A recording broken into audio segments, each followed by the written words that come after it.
बहनों और मेरे मीडिया पत्रकार मित्र सबका बहुत बहुत धन्यवाद। आप यहाँ आए, आप सबका सुभाष पालेकर कृषि में हार्दिक स्वागत है। मैंने 2015 में खेती छोड़ दी थी और मैं पूरी तरह से निवृत्त हो गया था।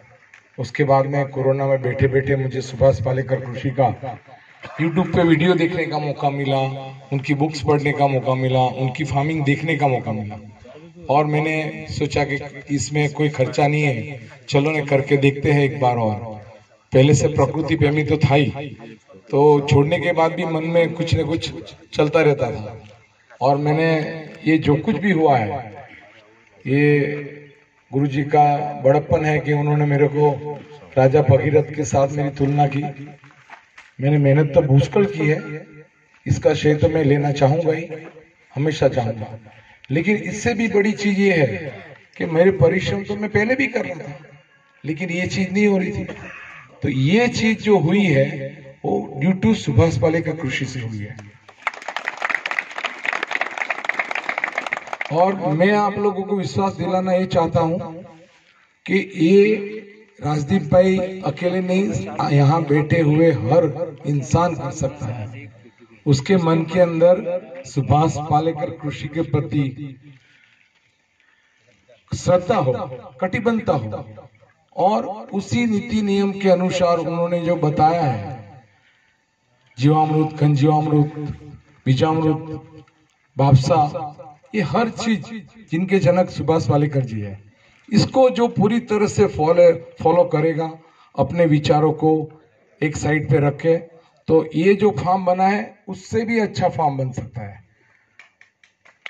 आज ये मॉडल जो है, मैं जानता हूँ गुजरात में कहीं पे भी नहीं है और भी कहीं नहीं है। मैं बहुत सारी सेवा फेरी भी कर चुका हूँ, घुमा हूँ। तो ये सारा जो श्रेय है मेरे गुरुजी को जाता है, हमारे गुरुजी को जाता है और सुभाष पालेकर कृषि को जाता है।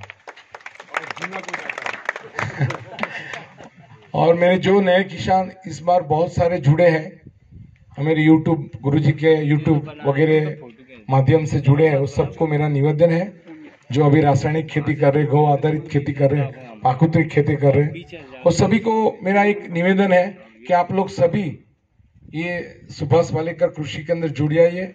अपना वक्त मत बर्बाद करिए, खुद बचिए, देश को बचाइए, दुनिया को बचाइए। अस्तु, भारत माता की जय।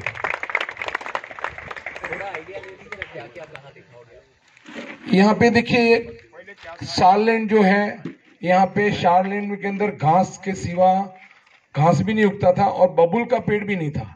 यहाँ पे किसान है हमें रोलपाड़ तालुका के, जो ये जमीन से बहुत अवगत है, जानकार है, जिन्होंने मेरे पहले देखी है, जो यहाँ पैदा हुए हैं, यहाँ बड़े हुए हैं।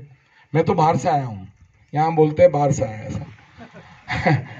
तो जमीन का आप उनको ही पूछ लीजिए, ये लैंड पे कुछ भी नहीं होता था। आज यहाँ पे करीब 80 प्रकार के फल, फलादी, सब्जी वगैरह यहाँ हुए हैं। और इनकम की बात करता हूँ, ये मॉडल को 14 महीना हुआ है। इसके पहले बंजर लैंड थी और 14 महीने के अंदर मैंने बाजरा ले लिया, मक्काई ले लिया और बहुत सारी सब्जियां ले ली और अभी भी चालू ही है। मेरे पास टाइम मिलता नहीं है। और ये सुभाष पालेकर कृषि ऐसी कृषि है कि जो खेती के अंदर बिल्कुल जानता नहीं हो, अनपढ़ गवार आदमी हो, जिसके पास पैसा नहीं हो, वो भी सुभाष पालेकर कृषि बड़ी सरलता से कर सकता है।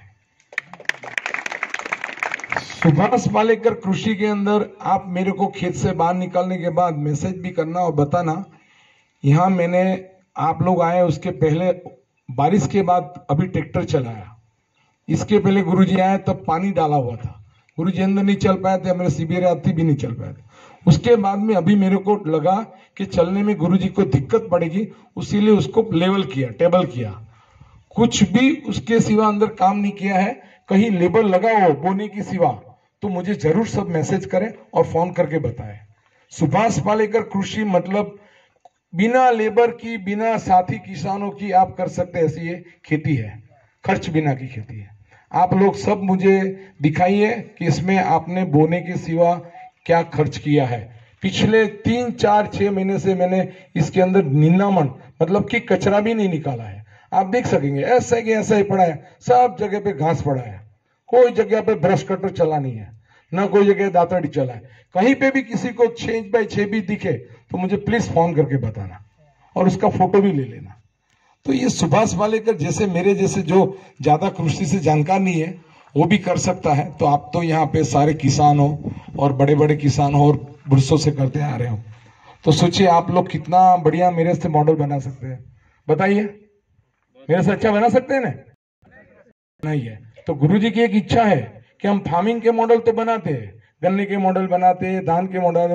गुरुजी के अंदर एक ऐसी इच्छा है कि सारे मेरे फार्मर्स पंचस्तरीय या जंगल फॉरेस्ट मॉडल कम से कम 1 एकड़ में बनाए, ताकि वो जब भी कोरोना हो या कुछ और वर्ल्ड वॉर हो या कोई बीमारी हो तब खुद के 1 एकड़ से खुद सर्वाइव कर सके। ये उनका पहला मुद्दा है। दूसरा मुद्दा ये है कि जो ग्लोबल वार्मिंग चल रहा है, ये चल रहा है जो कोई भी वायुमंडल के ना, उसकी वजह से आगे जाके धान नहीं पकने वाला, गेहूं नहीं पकने वाला है, कुछ पकने वाला नहीं है। मुझे जो समझ पड़ा वो बता रहा हूं आपको गुरुजी की बातों के अंदर से। क्योंकि पृथ्वी का टेम्परेचर बढ़ने वाला है, तो गेहूं को एक टेम्परेचर चाहिए, उस टेम्परेचर से ज्यादा टेम्परेचर बनता है तो गेहूं उत्पादन देता नहीं है, धान नहीं देता है, या बाजरी जवारी वो सब वगैरह में तकलीफ पड़ती है आगे पीछे। तो गुरुजी का ऐसा कहना है जो समझ नहीं पा रहे हम लोग फार्मर लोग कि पंचस्तरीय बनाना है, अब कहाँ फ्रूट कितना खाना है, इसमें 1 एकड़ क्यों बिगाड़े।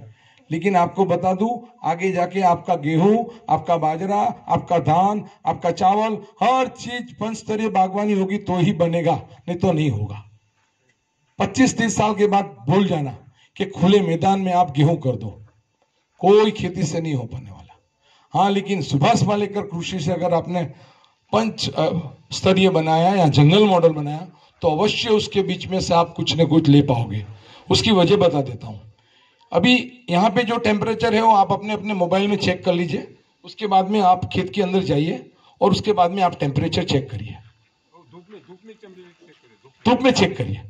आपको यहाँ से 4-5 डिग्री कम टेम्परेचर मिलेगा, आप चेक करिए। और जब बाहर के एटमॉस्फेयर से 4-5 डिग्री डाउन टेम्परेचर हो तो उसी के अंदर हम हर चीज ले सकते हैं। हम लोग सोचते हैं कि इसका छाया पड़ता है, इसका छाया पड़ता है। आप देख लीजिए, मैंने मॉडल में कुछ नहीं किया, और कुछ किया वो दिखे तो आप बताना प्लीज। आप लोग मेरी तारीफ कर रहे हैं लेकिन मैं कुछ भी मॉडल में कर नहीं रहा हूं। 14-15 महीना मैंने खूब मेहनत कर दी। ये 14 महीने के बाद अभी मैंने मेहनत छोड़ी दी थी कि अब सब कुछ ऑटो कार्यक्रम में चल रहा है और बढ़िया चल रहा था। तो आप लोग सभी लोगों को मेरी एक रिक्वेस्ट है, आज आप यहाँ आए और मेरा फार्म पसंद आए तो सभी लोग मेरे गुरु जी को गुरु दक्षिणा में 1 एकड़ पंचस्तरीय या जंगल मॉडल बना के मेरे से अच्छा दीजिए। चलो हाथ ऊंचा करो, कितना लोग गुरु जी को गुरु दक्षिणा देना चाहते हैं। देखिए, अपनी बातों पे मुकम्मल रहिए। मैं बनना पसंद करता हूं लेकिन बातों से मुकर जाओ तो अच्छा नहीं लगता है। फिर से एक बार हाथ ऊंचा कीजिए। नहीं, आप लोग अपने आत्मा में लिख लो, अपने मन में लिख लो। मैं मेरे गुरु जी को चाहता हूं कि हम लोग कुछ भेंट दे, बस। हम क्या दे सकते हो? कुछ नहीं लेते। 30 रुपए की चप्पल पहन दे, 200-300 रुपए कपड़ा पहन दे, क्या हमसे कुछ मांग नहीं रहे। 10-10 घंटा मेरे साथ बोलते घूमते। हम मेरे यहाँ से इसमें से 75% लोग थक जाते हैं, तो गुरु जी तो थक नहीं रहे। तो हमें उसके बदले में कुछ नहीं देना है, खाली उन्होंने बताई हुई गाइडलाइन पे चलना है। बहुत बढ़िया, बहुत बढ़िया। तो आप लोगों को सभी को मेरा प्रणाम है। कुछ भी गलती अगर मेरे से बोलने में हुई है तो मुझे क्षमा करें। अस्तु। ये मुझे नहीं मालूम है, लेकिन समुद्र का पानी, यहाँ आप बैठे हैं वहां खोदोगे तो 6 फुट नीचे में खारा पानी है। ये जो तालाब है ना, वो मैंने 6 फुट से ऊंडा नहीं किया है, क्योंकि मैं जैसे करने गया ना तो अंदर से खारा पानी फक कर से बाहर आ गया। और जेसीबी ने जैसा बकेट डाला, वो मेरे को बोला, सेठ इधर आओ, इधर आओ। वो बोले क्या है? पानी आ गया। बोले सेठ क्या करूं? मैं बोला, ओ मेरे आदमी को बोला चार नीचे उतर दो, पानी भर के चकते कैसा है। इतना खारा पानी कि समुद्र में मैं स्नान करने जाता हूँ तो मुझे अच्छा लगता था वो पानी, उससे भी खराब, वॉमिट हो गई थी मुझे, इतना खारा पानी। मैंने उसको तुरंत बोला, इसको मट्टी वापिस ला और बंद कर। उसको बकेट को दबा ऐसे टक टक टक टक, उसके पास बकेट दबाया। मैंने बोला अभी मेरे को खोदना नहीं है, और ये तालाब मैंने 6 फुट पे बंद कर दिया। और किसी का कोई सवाल हो तो जल्दी बोलिए। हमें फार्म की एक गली घूमना है। इसके अंदर मैंने सिर्फ 1 फुट मट्टी डाली। सुनिए, इसके अंदर बाहर से मैंने 1 फुट मट्टी डाली, क्योंकि सुभाष वालेकर कृषि हमको करनी है तो थोड़ी तो मट्टी अच्छी चाहिए ना। तो मैंने 1 फुट मट्टी डाली, वो भी गांव के अंदर से लाके डाली। तो गांव वाले बोले तालाब की भी नीचे की खट्टी है, आपने ऊपर ऊपर से डालनी थी। तो मैंने बोला मैंने तो उसको ऊपर की बोली थी, उसने नीचे की थोड़ी बहुत डाल दी, तो मुझे पता नहीं है। तो उसके ऊपर मैंने पहले धान बनाया, उसके बाद में गेहूं बनाया, उसके बाद में प्याज बनाया, एरंडी बनाई, जुआरी बनाई, ऐसे ऐसे मैं करते गया। फिर मैंने 15 के अंदर देखा ना तो सब कुछ बैलेंस होता था। मैं ऑर्गेनिक कर रहा था, आपको सही बता दूं, मैं सजीव खेती कर रहा था कपिल शाह के साथ। पूरा तमिलनाडु, आंध्र प्रदेश, मध्य प्रदेश सब घूम के थक के बैठ गया हूं, सबको सुन लिया, लेकिन उसमें कुछ बचता नहीं था। 15 मैंने छोड़ दिया था। तो पहले हमको खेती की थोड़ी सी जमीन मिल जाए ना 3-4 इंच अच्छी, तो हम उसको सुभाष वालेकर कृषि के माध्यम से केंचुए को डेवलप करके हम उसको 10 फुट तक सुधार सकते हैं, 20 फुट तक सुधार सकते हैं। और मैं आप लोगों को सबको चैलेंज करता हूं, आपने मेरे को वादा दिया है ना गुरुजी को भेंट देने का, मैं आप लोगों को चैलेंज करता हूं 6 साल के अंदर इस धरती का पानी में स्वीट मीठा कर दूंगा, मीठा 6 साल में। आज जो 6 फुट पे खारा पानी है ना, मैं 15 फुट 20 फुट तक आप खोदोगे तो भी मीठा पानी नहीं मिलेगा, वो मैं दावा करता हूं। ये मेरा एक्सपीरियंस है 3 साल की सुभाष वालेकर कृषि का।